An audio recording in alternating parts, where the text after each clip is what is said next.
the TBM/TBF Avenger, the World War II torpedo bomber. That's going to do a second demonstration for us today. Grumman designed it and built some of them, but more were actually built by GM's Eastern Aircraft.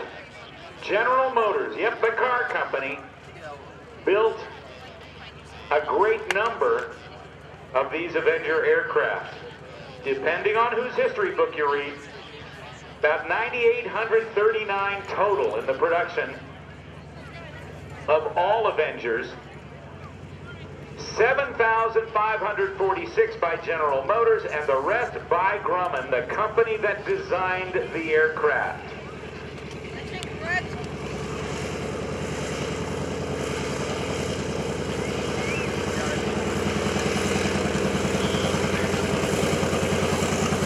You look at the airplane, you think, how could it go fast? And it actually flew about 270, 275 miles per hour with a 1,700 horsepower engine on the front.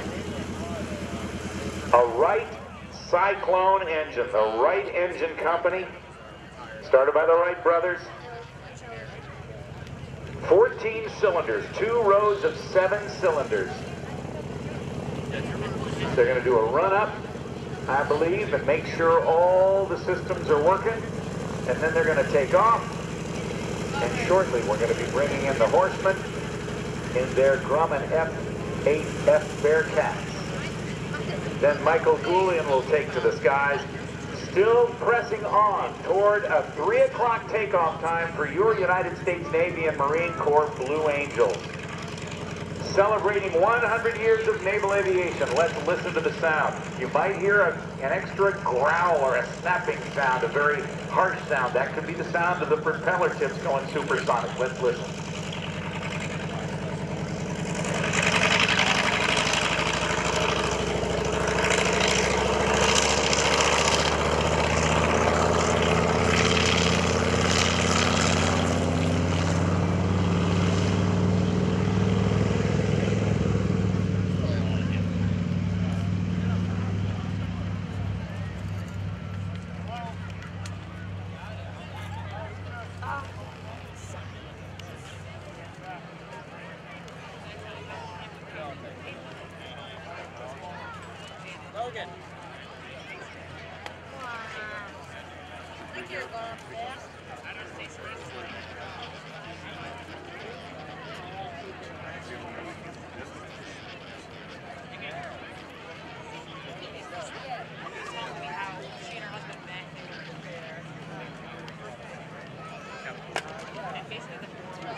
The TBM was the most important American torpedo bomber of World War II. As you heard, it's big, it's noisy, it's powerful, and I don't know whether you felt it where you are, but up here on the stand, we felt that vibration that was just remarkable in how deep and throaty that sound was. Many Allied nations used the type long after the war, and the U.S. Navy Avengers were still on hand for transport duty during the Korean conflict.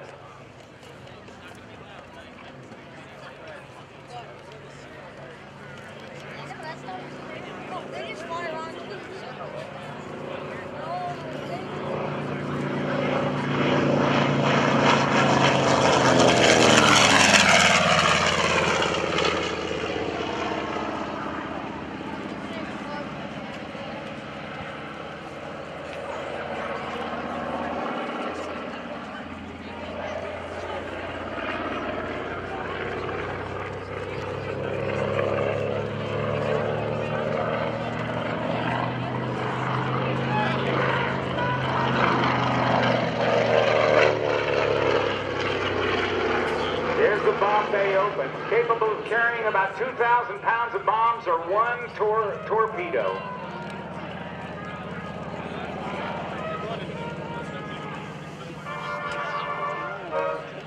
Destroyed 42 U-boats and in total helped in or sank over 60 enemy ships.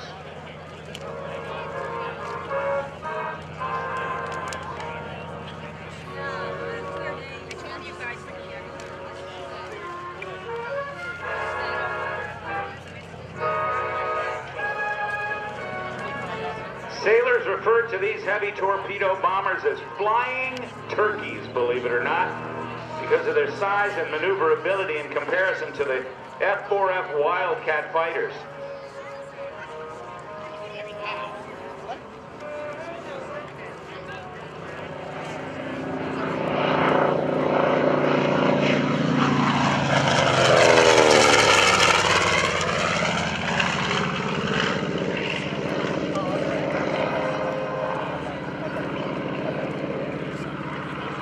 Simmons flying it from the Heritage Flight Foundation in the TBM Avenger. It's painted in the original paint scheme as a World War II bomber on the USS aircraft carrier Block Island. The Block Island carrier joined the Atlantic Fleet in May of 1943 and participated in 4 anti-submarine cruises.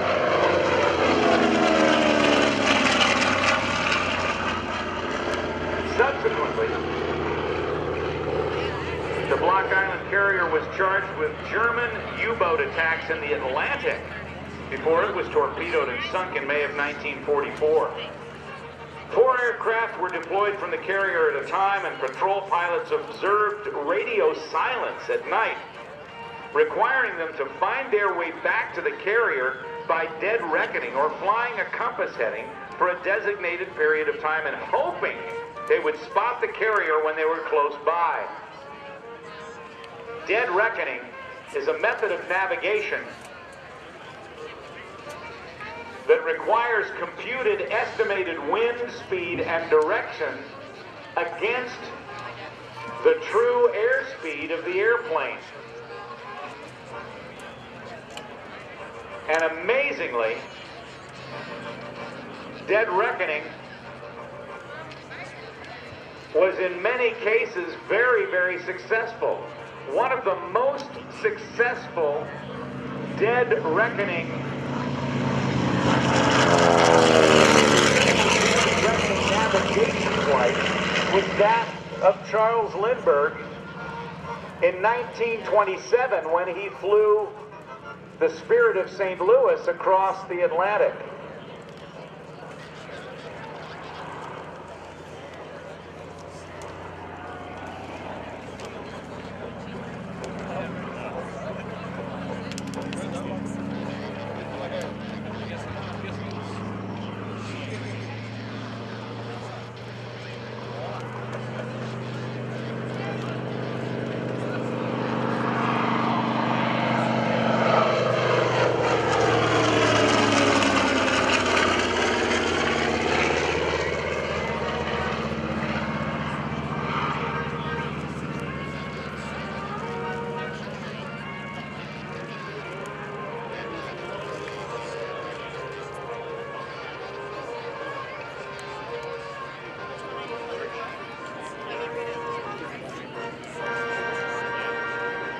There was one use of the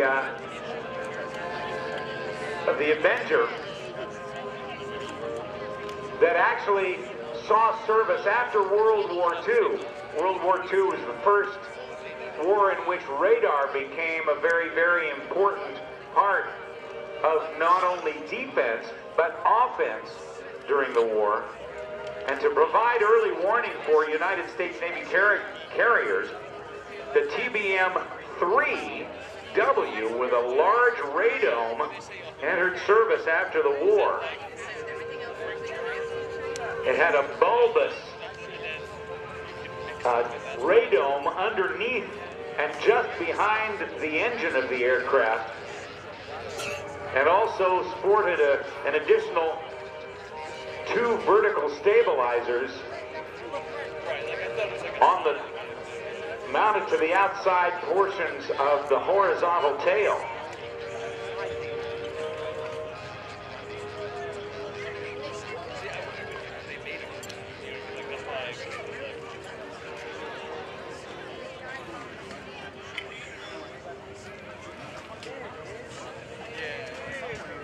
The engine that you hear and see there on the Avenger is the same type of engine that was used on the United States Army Air Force's B-25 Mitchell bomber.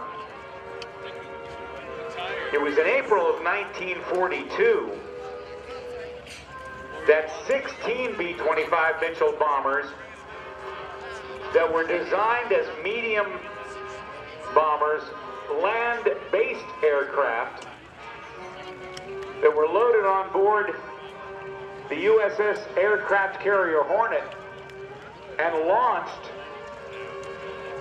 and made the first attack on Japan on its own soil in over 2,000 years, and that was known as the Doolittle Raid. Just 4 months after the attack on Pearl Harbor on December 7th, 1941, that brought the United States into the war on December 8th of 1941. The war against the Japanese would last until August of 1945.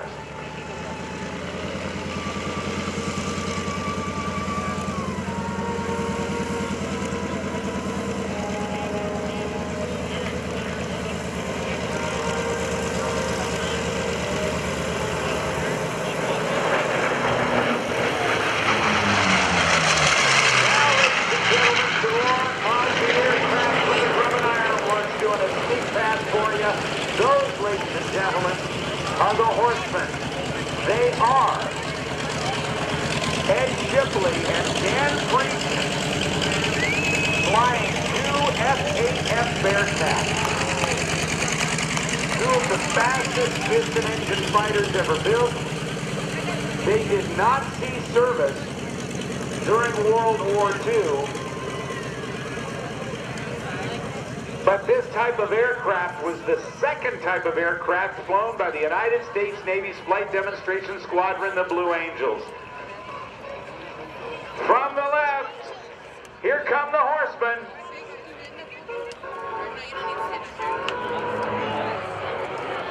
Oh boy.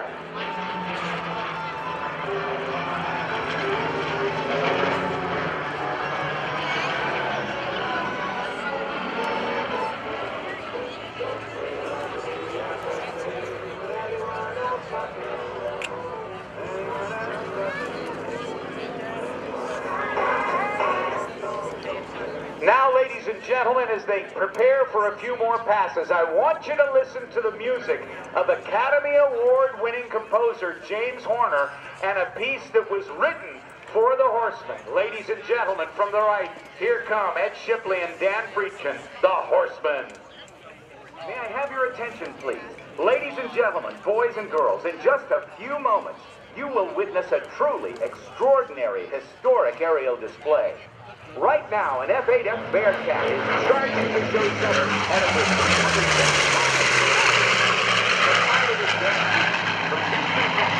feet. He's an Air Force Heritage flight pilot, as well as being a member of the Horsemen flight team. Dan is humbled and honored to share this living memorial with you here today in remembrance of those who gave their all so that we can live free. Dan's heart-pounding display is choreographed to a stunning original score from Oscar-winning composer James Horner. James' music, mixed with the power and grace of the F8F Bearcat, is pure magic. Do you hear it? It's time. So look to the skies. Here comes the Bearcat.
Friedkin and Ed Shipley.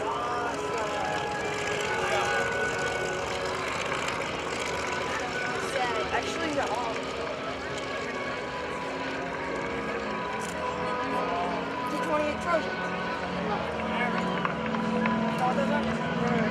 The F8F Bearcats.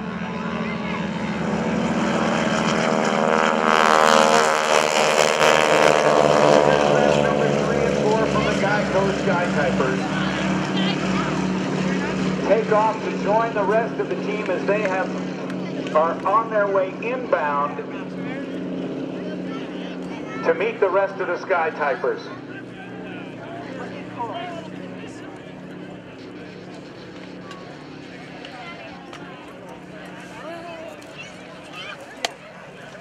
In 1946, one of these Bearcat aircraft that you see taxiing off to the left right now climbed to 10,000 feet in 1 minute and 34 seconds, a feat that no jet aircraft of that era could equal.